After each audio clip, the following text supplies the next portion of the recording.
Hey guys, this is Mr. Fresh Hour. Today is Thursday, March 19th. Um, Hopefully, you guys have been getting into those online activities already. Today's day 2 of e-learning, so there's more things to do, things to finish up. I wanted to come again to you guys and read another book. So, the book that I chose today is another one of my favorites. And the reason why I wanted to read this today is if you've seen behind me, this doesn't really look like a house, and that's because it's not. So I came in, my mom's a teacher at another school in Elkhart, and so I'm here sitting in her library. This is her school's library. So because of me getting to be here in a library, I wanted to choose a book to share that had to do with a library. So the book I chose to read for you guys today is called The Library Lion. Library Lion. It's by Michelle Knudsen, and it's illustrated by Kevin Hawkes. So this book, as you're going to be hearing me read, you're going to be thinking, well, Mr. Fresh Hour, there's no way that this could happen in real life. And I could agree with you. I mean, a lion being in a library does seem pretty fictional, pretty made up, but I think it's a cool story because it's like, well, what if a lion came into the library? Like, how would people react? How might the lion act? It's one thing to think, well, lion, they're gonna be all mean and tear things up and eat people. But you're gonna notice that this lion does something a little bit different. So I hope you enjoy it. This is The Library Lion. All right, so there's a picture of the library lion heading into the library. One day, a lion came to the library. He walked right past the circulation desk and up into the stacks.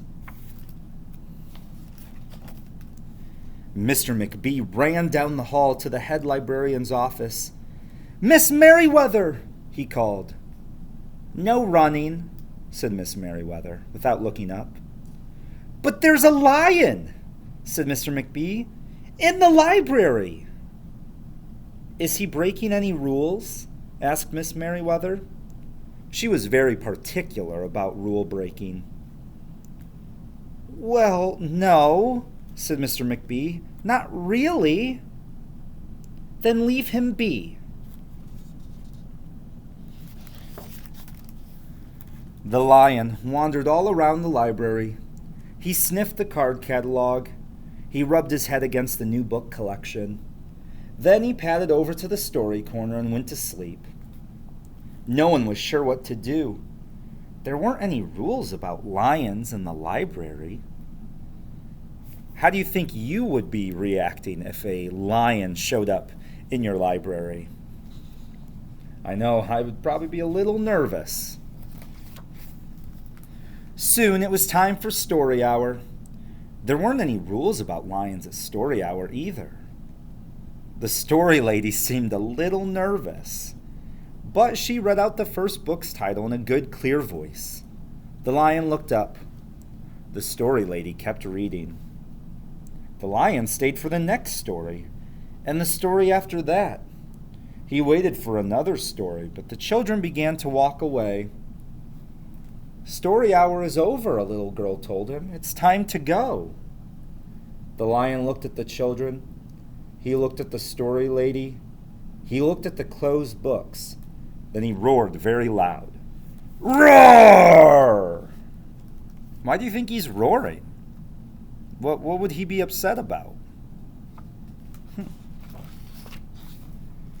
Miss Merriweather came striding out of her office. "Who is making that noise?" she demanded. "It's the lion," said Mr. McBee. Miss Merriweather marched over to the lion. "If you cannot be quiet, you will have to leave," she said in a stern voice. "Those are the rules."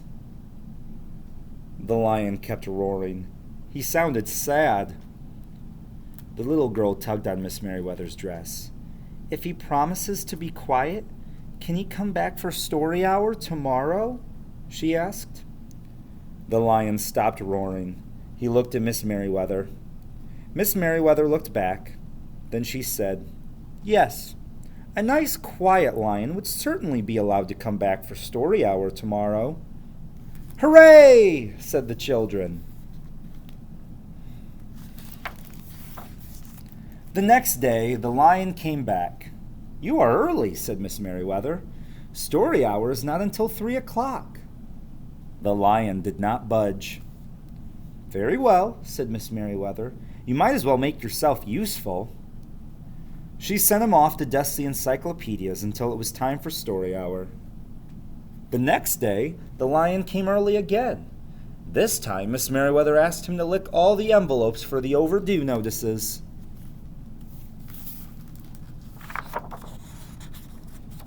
Soon, the lion began doing things without being asked. He dusted the encyclopedias, he licked the envelopes, he let small children stand on his back to reach books on the highest shelves. Then he curled up in the story corner to wait for story hour to begin. At first, the people in the library were nervous about the lion, but soon they got used to having him around. In fact, he seemed very well suited for the library. His big feet were quiet on the library floor. He made a comfy backrest for the children at story hour, and he never roared in the library anymore. "What a helpful lion," people said. They patted his soft head as he walked by. "How did we ever get along without him?" Mr. McBee scowled when he heard that. They had always gotten along fine before. No lions were needed. Lions, he thought, could not understand rules. They did not belong in the library.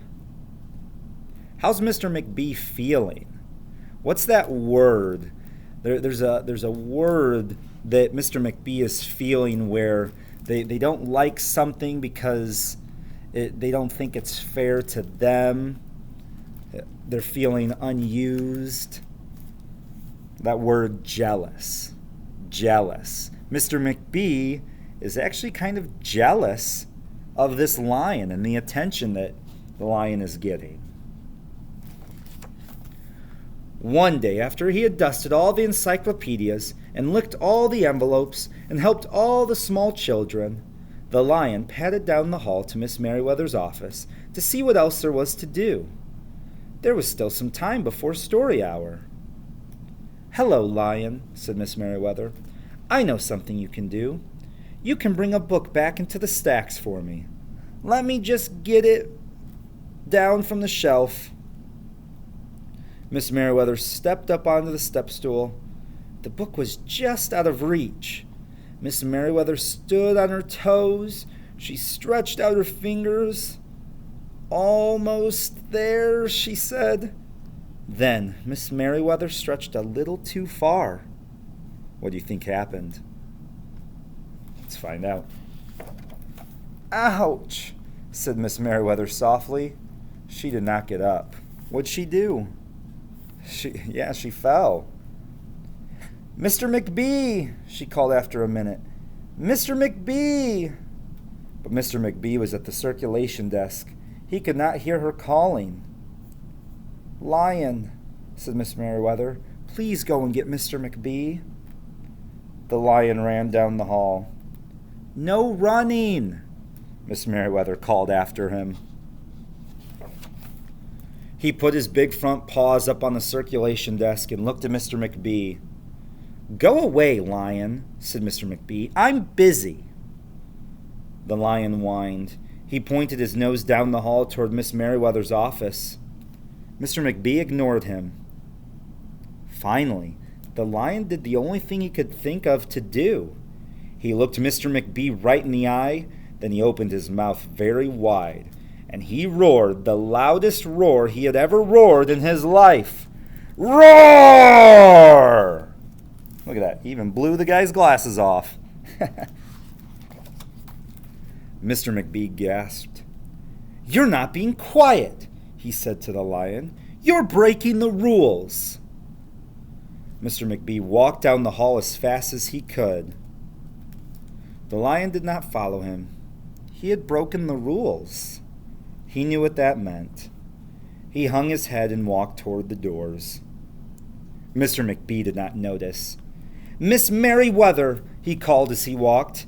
"Miss Merriweather, the lion broke the rules. The lion broke the rules."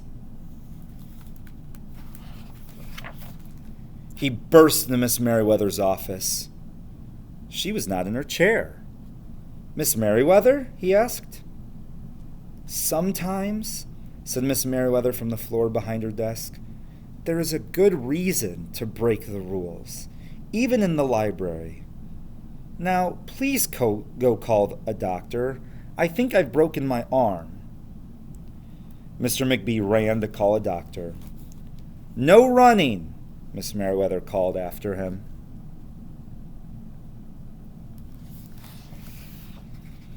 So think about that again. So she said, sometimes there's a good reason to break the rules. So in this situation, the lion was trying to get Mr. McBee's attention to come help. But Mr. McBee, because of his feelings towards the lion, wasn't wanting to listen or wasn't thinking that there was something going wrong. And then he comes to tell Miss Merriweather that the lion broke the rules to get him in trouble, and he realizes, oh, there was a reason. Miss Merriweather's here in her office, hurt. The next day, things were back to normal. Almost. Miss Merriweather's left arm was in a cast. The doctor had told her not to work too hard. "I will have my lion to help me," Miss Merriweather thought. But the lion did not come to the library that morning. At 3 o'clock, Miss Merriweather walked over to the story corner. The story lady was just beginning a story for the children. The lion was not there.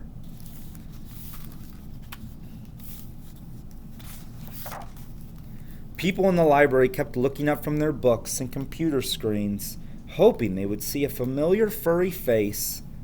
But the lion did not come that day.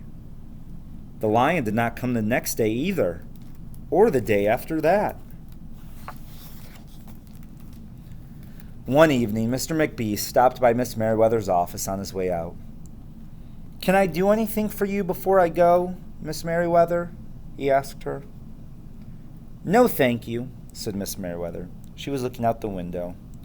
Her voice was very quiet, even for the library. Mr. McBee frowned as he walked away. He thought there was probably something he could do for Miss Merriweather after all. Mr. McBee left the library, but he did not go home. He walked around the neighborhood. He looked under cars. He looked behind bushes. He looked in backyards and trash cans and tree houses. What do you think he's looking for? Finally, he circled all the way back to the library. The lion was sitting outside, looking in through the glass doors. "Hello, lion," said Mr. McBee. The lion did not turn around. "I thought you might like to know," said Mr. McBee, "that there's a new rule at the library. No roaring aloud, unless you have a very good reason. Say, if you're trying to help a friend who's been hurt, for example." The lion's ears twitched. He turned around, but Mr. McBee was already walking away.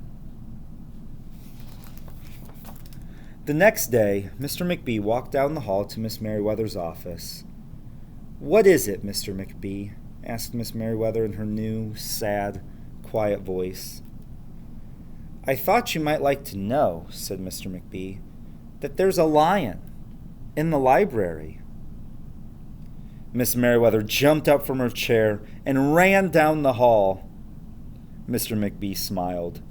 "No running," he called after her. Miss Merriweather didn't listen. Sometimes there was a good reason to break the rules, even in the library. The end. All right, so I hope you guys enjoyed that. This is another one of my favorite books just because it's such a cool story where this lion, who, yes, you wouldn't normally have in the library, he shows up and he becomes this pet for the library. Everybody ends up enjoying having him around, to the point that when he has to leave, everyone's really sad that he's gone. So what a cool ending to that story. The lion, he comes back. Everybody's so happy that the lion is back. So yeah, I like that one. I hope you did too. All right, so you guys have lots of activities to get going on. I know I posed some questions throughout the video, but this time I want you to just be thinking about, maybe if you're watching this at home with a parent or a sibling, maybe you guys can answer those questions together. You don't have to send me anything unless you really are like, Mr. Freshour, I want to email you the conversation I had, which would be pretty cool, but don't feel like you have to. This one was more just for some enjoyment. I love it. I love to read it, and I hope you guys liked it. All right, get working. If you have any questions, if you need any help, please email me. Have mom or dad or grandma or grandpa, someone contact me. I'll be happy to help. All right, have a good day, guys.